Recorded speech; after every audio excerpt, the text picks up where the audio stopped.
नमस्कार मित्रों, एससीओ शिखर सम्मेलन चाइना में चल रहा है। आप सभी को मालूम है कि 9 देश इसके स्थायी सदस्य हैं और 2 सदस्य इस बार आमंत्रित किए गए हैं। शिखर सम्मेलन के संयुक्त घोषणा पत्र में मोदी जी ने आतंकवाद के मुद्दे को सर्वोच्च वरीयता के रूप में शामिल करा के भारत को बहुत बड़ी जीत दिला दी है। जैसा कि आपको मालूम है, इससे पहले जब रक्षा मंत्रियों का एससीओ सम्मेलन हुआ था, उसमें राजनाथ सिंह जी ने हस्ताक्षर करने से इसलिए मना कर दिया था क्योंकि उसमें आतंकवाद को चाइना ने शामिल नहीं होने दिया था। और ये नियम है कि जो 9 स्थायी सदस्य हैं, अगर एक देश भी उसमें हस्ताक्षर नहीं करेगा तो उसे संयुक्त घोषणा पत्र नहीं माना जाएगा। और इस बार तो कमाल ही हो गया है। अभी जो सबसे ज़्यादा चर्चा में है वो चीज़ हम आपको सुनाने जा रहे हैं। वो एक फिल्म का गाना है, उसको लोग बिल्कुल आज वो चर्चा में है। सुन लो। नो बाबा नो तेरे साथ। आजा मेरी गाड़ी में बैठ जा, आजा मेरी गाड़ी में बैठ जा, आजा मेरी गाड़ी में बैठ जा। तो आजा मेरी गाड़ी में बैठ जा, एससीओ शिखर सम्मेलन से इसका क्या लेना देना है? ये इसलिए लेना देना है कि दुनिया की 3 महाशक्तियां रूस, चाइना और भारत इसमें शामिल है। और चूंकि वास्तविक रूप से जो महाशक्तियां मानी जाती थी एक समय में केवल रूस और अमेरिका को, तो रूस के राष्ट्रपति पुतिन, हालांकि चाइना ने मोदी जी को भी गाड़ी उपलब्ध कराई थी और वो भी बहुत उम्दा किस्म की गाड़ी थी, लेकिन रशियन राष्ट्रपति पुतिन अपनी गाड़ी को लेके खुद चलते हैं। और वो गाड़ी में जब बैठ के जा रहे थे तो उन्होंने मोदी जी को अपने पास बिठाला अपनी गाड़ी में। तो ये बहुत बड़ी बात है, एक गाड़ी डिप्लोमेसी। और ये ट्रंप को सीधा संदेश दिया है मोदी जी ने कि वो रूस के साथ अब उनकी गाड़ी में बैठ के यात्रा कर चुके हैं, अपनी विकास यात्रा।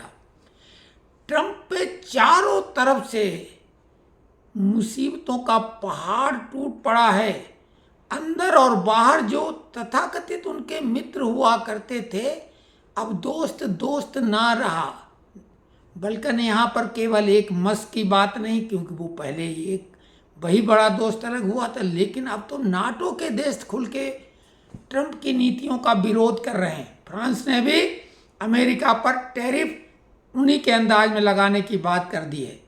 भारत की जो सबसे बड़ी ज़रूरत थी, जो कि जेट इंजन था, जिसकी वजह से एमका का महत्वपूर्ण प्रोजेक्ट आगे बढ़ रहा था और अमेरिका की जीईसी कंपनी इंजन नहीं दे रही थी, तो अब फ्रांस और रूस दोनों तैयार हैं।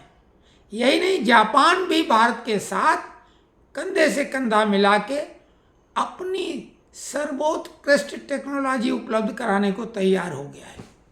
इस बार 9 स्थायी देशों के साथ, जिनमें मुख्य रूप से चीन, रूस, Bharat, Pakistan, Tajikistan, Kazakhstan, Uzbekistan, Kyrgyzstan, Uzbekistan और आमंत्रित तुर्कमेनिस्तान, इसके साथ ईरान और बेलारूस को भी आमंत्रित किया गया। तो जितने पाकिस्तान को छोड़ के स्थान हैं, वो सब यूएसएसआर के पुराने जो हैं, जब उनके टुकड़े टुकड़े किए गए थे। गोर्बाचोव को अमेरिका ने जिस तरीके से अपने जाल में फंसाया और यूएसएसआर को टुकड़े टुकड़े करा दिया था, ये सब रूस के ही हैं। इससे आपको मालूम है कि भारत का सबसे बड़ा व्यापारिक सहयोगी वर्तमान में अमेरिका ही है। अमेरिका 130 बिलियन डॉलर, बिलियन मतलब अरब, और डॉलर, 130 बिलियन डॉलर का व्यापार करता है, जिसमें 80 बिलियन डॉलर भारत निर्यात करता है। जो बड़े देश हैं उनमें भारत अमेरिका ही ऐसा देश है जिसमें व्यापारिक घाटा अमेरिका को है, भारत को नहीं। जितना सामान भारत खरीदता है उससे दुगना बेचता है, और इसीलिए ट्रंप ने टैरिफ लगा के सोचा भारत घुटनों पे आ जाएगा। लेकिन जो यहाँ पे मैन्युफैक्चरिंग यूनिट है अमेरिका की ही कंपनी एप्पल की, वो एप्पल फोन पर तो 0 टैरिफ है, तो भारत को कोई बहुत फर्क नहीं पड़ता। और जो बाकी उसकी मेडिसिन है, गारमेंट्स हैं, और फ्रूट्स और सब्जियां, अनाज, वो तो कोई भी देश खरीदने को तैयार है, तो बहुत फर्क पड़ा नहीं। भारत ने तो आपदा में अवसर बना ही लिया है। तो आज जब पुतिन ने अपनी गाड़ी में मोदी जी को जिगरी यार की तरह बिठाला, तो ट्रंप की स्थिति क्या हो गई हो।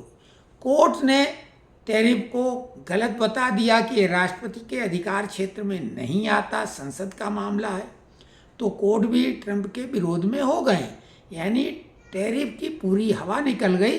और अभी जो भारत के सेंसेक्स में, यानी जो यहाँ का स्टॉक एक्सचेंज है, शेयर मार्केट, उसको निश्चित तौर से थोड़ा नुकसान हुआ है, लेकिन उससे बहुत ज़्यादा नुकसान अमेरिकन स्टॉक एक्सचेंज को ही हुआ है। वहाँ के बड़े बड़े औद्योगिक प्रतिष्ठान, उनको भारी नुकसान हुआ है।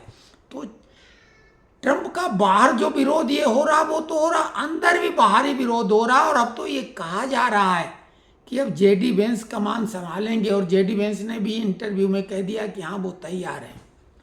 और आपको मालूम, सोशल मीडिया में एक मुहिम चल पड़ी थी, ट्रेंड कर रहा था ट्रंप इज डेड।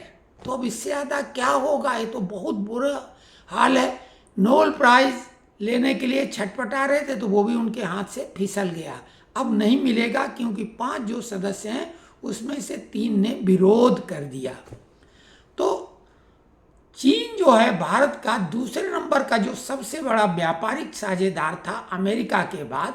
हालांकि चाइना से हम खरीदते ज़्यादा हैं, यानी निर्यात ज़्यादा नहीं करके आयात ज़्यादा करते हैं, ये फर्क है। लेकिन वो हमारी आवश्यकता की चीज़ें हैं, हमारे जो उद्योग धंधे हैं बहुत उसमें सहयोगी रोल में रहते हैं।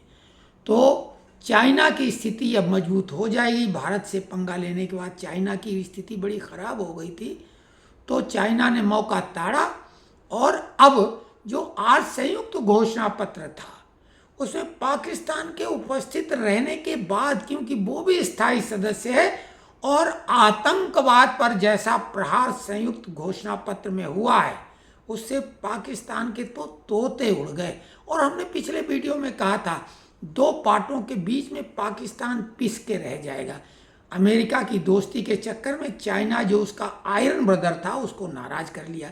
साथ में जो ईरान भी एससीओ का सदस्य है, और ईरान जो अमेरिका की ठनी हुई है, तो पाकिस्तान का ईरान भी अब दुश्मन बन चुका है। उधर अफगानिस्तान तो पाकिस्तान का डिक्लेयर्ड दुश्मन अब है। पाकिस्तान अपने अंदरूनी झगड़ों में ऐसा है कि वो कब टुकड़ों टुकड़ों में बढ़ जाएगा, इसके लिए कोई सही भविष्यवाणी तो नहीं, लेकिन ये माना जा रहा है कि ये तय है। रूस भी अपना चौथा बड़ा सबसे बड़ा व्यापारिक सहयोगी है। अभी मात्र $50 बिलियन का ही व्यापार है, लेकिन बहुत तेजी से ये बढ़ रहा है। और अमेरिका की मंशा थी कि भारत रूस से सस्ता तेल न खरीदे, लेकिन भारत ने मना कर दिया, और वहीं पे बात जाके ये फंसी। और यही नहीं, किसानों को जो सब्सिडी दी जा रही थी और उनका डेयरी प्रोडक्ट भारत ले, उस पर दबाव बन रहा था, जबकि उनके डेयरी प्रोडक्ट जो थे वो मांसाहारी थे, क्योंकि वहाँ गायों को मांस खिलाया जाता है। तो खैर ये बहुत सारी बातें हैं, लेकिन आज भारत के लिए अति प्रसन्नता का दिन है, क्योंकि आतंकवाद पर निर्णायक प्रहार भारत ने आज कर दिया है। चाइना भी उस प्लेटफॉर्म पे भारत के साथ मजबूती के साथ पाकिस्तान के सामने खड़ा है, क्योंकि पहलगाम आतंकवादी हमले के बाद जब भारत ने हिसाब किताब चुकता किया था, तो चाइना ही पाकिस्तान का सबसे बड़ा सहयोगी बन के उभरा था। तो अब उसने अपने हाथ खड़े कर दिए हैं और भारत से मिला लिया हाथ। तो पाकिस्तान के बुरे दिन अब पूरी तरीके से सामने आ गए। कोई ने भी तवज्जो नहीं दी, बिल्कुल पाकिस्तान के प्रधानमंत्री को। तो भारत के लिए आज बहुत महत्वपूर्ण दिन है, इसलिए हमने कहा बता दें। हाँ, कुछ लोगों के लिए सामान्य जो एक जानकारी है कि एससीओ 2001 में गठित किया गया था। संघाई सहयोग संगठन हिंदी में कहा जाता है, और अंग्रेजी में एससीओ का मतलब है संघाई कोऑपरेशन ऑर्गेनाइजेशन। 9 स्थायी सदस्य थे, हमने नाम बता दिए, और 2 इस बार विशिष्ट आमंत्रित देश थे, बेलारूस और तुर्कमेनिस्तान। तो ये महत्वपूर्ण जानकारी है। आपको कैसी लगी कमेंट्स बॉक्स में लिखें।